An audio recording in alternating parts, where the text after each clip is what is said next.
Welcome back, you filthy exiles, and we have another builds or community builds video here. So pretty much we're starting to get more progressed into the league now. Obviously, the 0.3.1 changes made some huge changes to endgame bosses, and we're going to do a video talking about some of the changes and things like that, maybe later today at this stage. But that being said, pretty much, the list of creators I've got here have come up with some pretty creative things. And definitely build variety is becoming a lot more varied, which is fantastic to see. And anyway, without any further delay, let's get into the video and talk about some more community builds that you could try in 0.3.1. Also, I just note, like usual, general disclaimer is if you're featured on the video and you don't want to be featured on the video for any reason, please just reach out to me and I'm happy to do post edits as needed. But otherwise, if you want to tag along, all the links will be in the description to all the creators' videos. Make sure you drop by the channels and drop them a like and a sub. But anyway, let's get into the video. Okay, so the first one I'm going to feature here is by Lex. Now, we featured Lex, I think, well, at the very start when we started this series. And that was for his Trample Toes. I think it was also a shield wall build back then.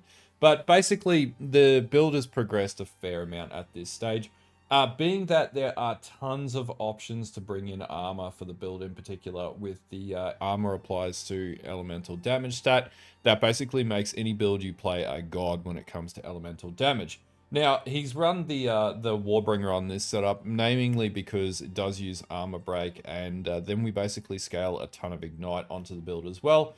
Now, the big beauty with this one is one-armed weapons, or one-handed maces, the functional use.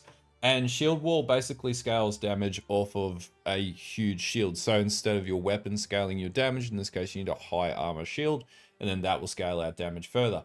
Basically the combination here though is to set up the shield wall, let it sit for a couple of like a half a second I think is a trigger point before it becomes fully active, and then to then use Fortifying Cry, which then amps up the actual damage effect of the shield wall and then explodes upon the enemy and annihilates the enemy.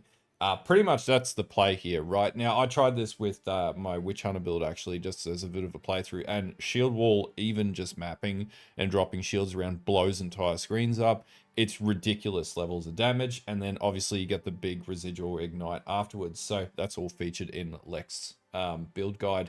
Yeah, as an overall, like, if you just want a really tanky build, this is pretty much the go-to, and I think this one's going to be around for a very long time. It's definitely going to get more crazy when things like Juggernaut and things like that are hopefully brought into the game, and endurance charge stacking becomes a norm again.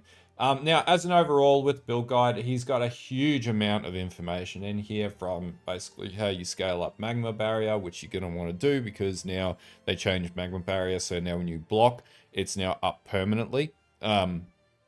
And that's really good because it means that you can actually use it. And then outside of that, it's basically, it gives you a walkthrough all the key gems that you need to understand and the mechanics and everything around it. This was actually a really good guide to look at if you want to understand how shield builds work fully. I myself am doing a bleed version on the Smithic Atava right now, so if you want to catch that on stream, we're going to be basically going to be doing the same thing and using the perpetual poison bleed tech to just walk through maps and be an absolute tank god. The big thing here is no constricted command, and I thought that was really important to note because constricted command is used in like almost every single build. This is just good old-fashioned stack tons of armor, 2 tons of damage, and I really like it for that fact. Obviously, the min-max version has a lot of like really big endgame stuff, so yeah, there is that. Anyway, if you're looking for a really good guide, this one's really good to follow. Lex is a really good creator around this type of build as well. Make sure you drop by his channel, drop it a like, drop it a sub, and yeah, this would be build number 1 that'll feature on this list. Okay, so the next one we're actually going to feature is from, I believe it's pronounced Kaliath Lol, and this is a Comet machine gun Stormweaver. Now, I saw this one and I was like, what the hell am I looking at? Basically, how this works is I believe he's using Frost Darts, and Frost Darts has like this weird, unique interaction where it can just keep on hitting. And then coupled with Ice Storm as well, and that comes from the unique state. Whispering Ice, and basically then pretty much all this is then with every single hit you're doing a ton of crit, and you're generating a lot of metagem energy charge to be able to then trigger your Comet, which is absolutely insane. So basically, yeah, this build just absolutely abuses the hell out of cast on crit, and also with the updated version, which is this video, it also takes advantage of cast on elemental ailment as well. So you're basically double dipping the amount of cast trigger. And that means that with all the casting that's going on, or the cast trigger and the energy generation, you can just generate like perpetualized comets, which is doing insane amounts of damage, as you can see here.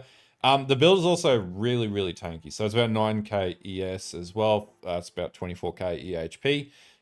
But as an overall, like it's, as you can see, it's just a machine gun comet build. It's totally nuts. Now, I sat through the Kaliar's video. It's very well constructed, and it is quite a unique combination and setup. I would say that you could probably use other spells with this, or down the track as they add other spells that you could probably use it.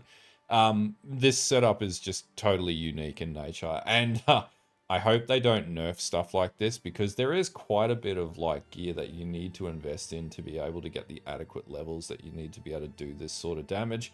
Obviously, things like Prism of Belief for Frost Arts is not, oh, actually might actually be reasonably cheap. But yeah, as an overall, I just thought this build really stuck out to me because it's so insane. But it also looks absolutely fun as hell. But yeah, anyway, if you want to stop by and check out his channel, it's all in the description below. And yeah, in there's a full breakdown of all the gears, runes you'll need, the tree, the unique interactions to basically make the tech work. So there's a full explanation which goes for about 2.5 minutes, basically running through all of that detail. But yeah, definitely stop by the video and check it out and drop a like and a sub on it. It is a very, very cool build. Okay, so number 3 is from Laitai Lysias. I hope I pronounced that correctly, dude. And this is a cannon totem build for the warrior. In this sort of build listing, there's a lot of warriors, by the way. Warrior's so good. It can do everything. So pretty much we're running mortar cannon in this one according to his build guide. So this is using cluster grenade with oil grenade as a secondary for extra exposure for bosses. And it does take full advantage of constricted command, as with many builds, including many of mine. It's just the best item right now.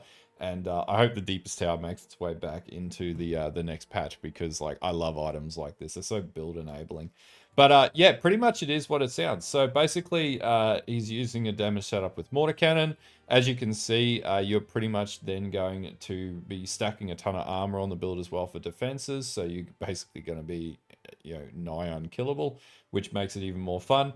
And he gets about 3k HP on this build too, and no shield required. So this is actually just a really cool build to sort of get up and running if you just want to run around, blow screens up, kill bosses really easily, super efficient, and obviously the warrior takes advantage of a ton of fire damage and even armor break if you can stack it in there.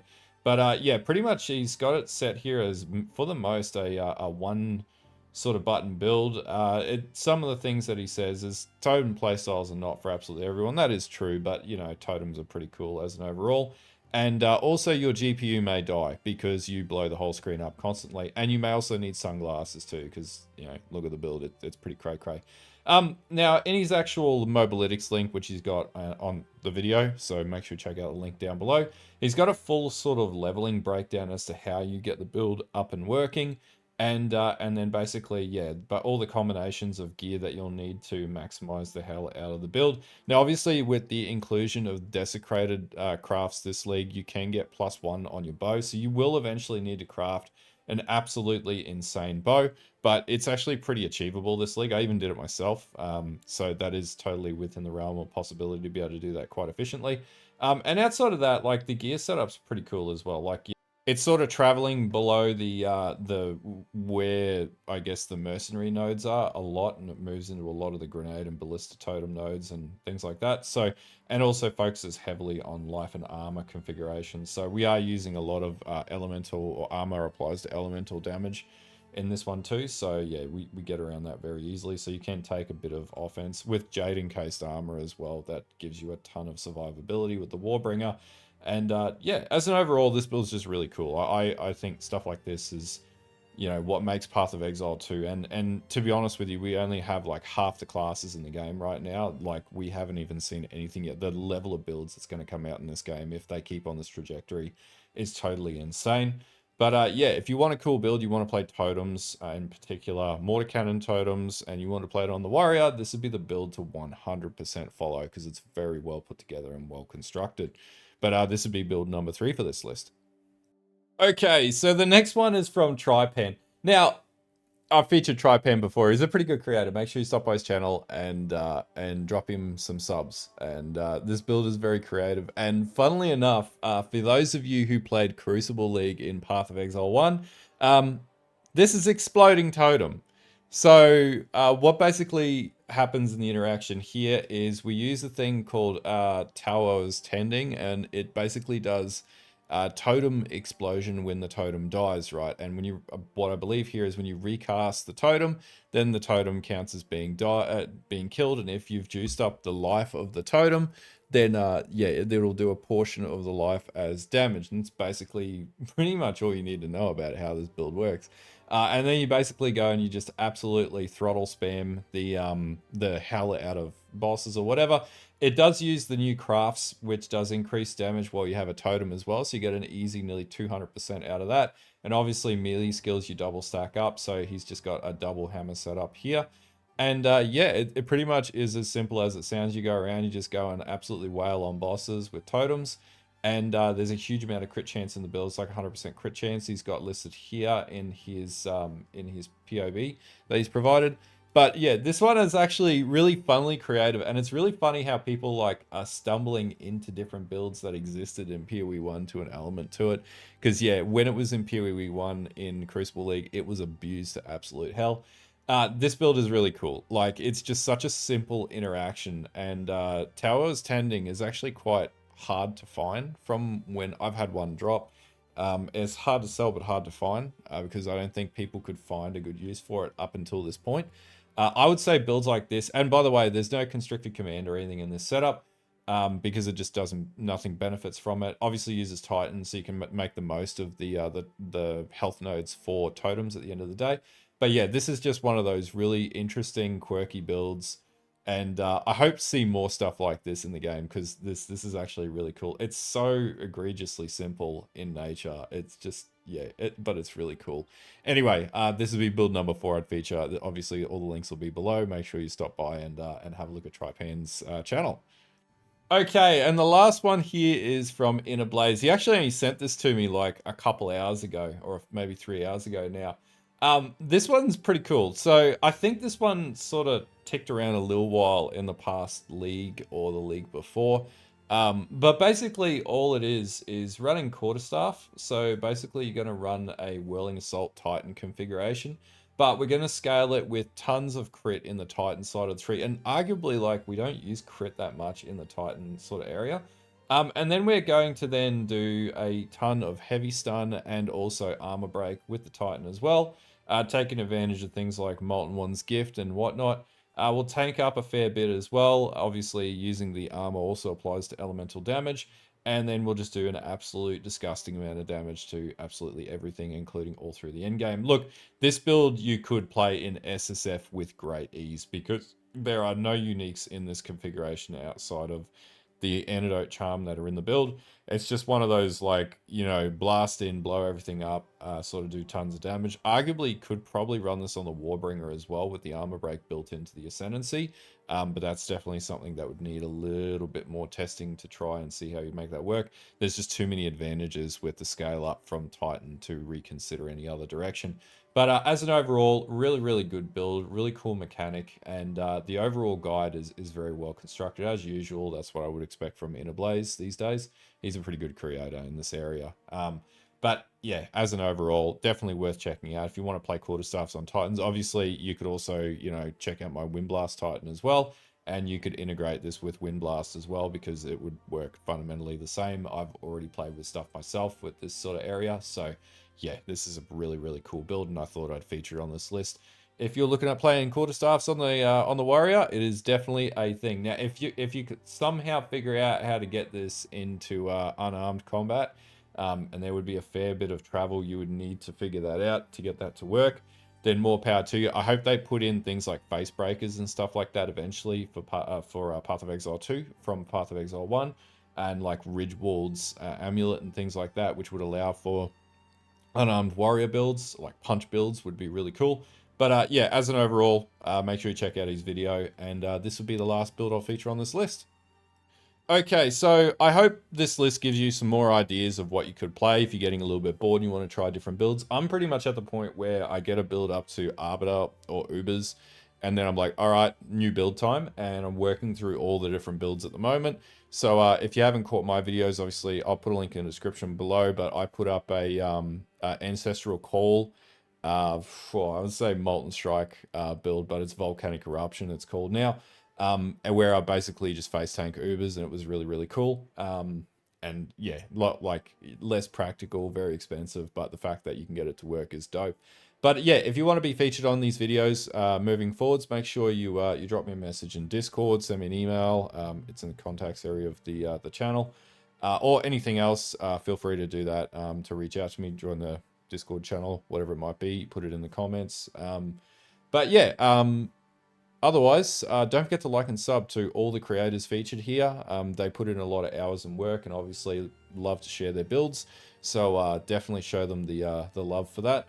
And yeah, don't forget to like and sub to this channel so we can keep making these videos, because I actually have a lot of fun making these. I learned so much from all the fantastic creators that are making stuff in the community. It's absolutely awesome.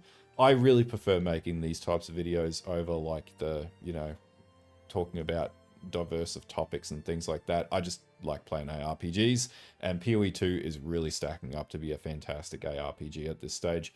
But anyway, until next time, I'll see you guys later on, and have a good one.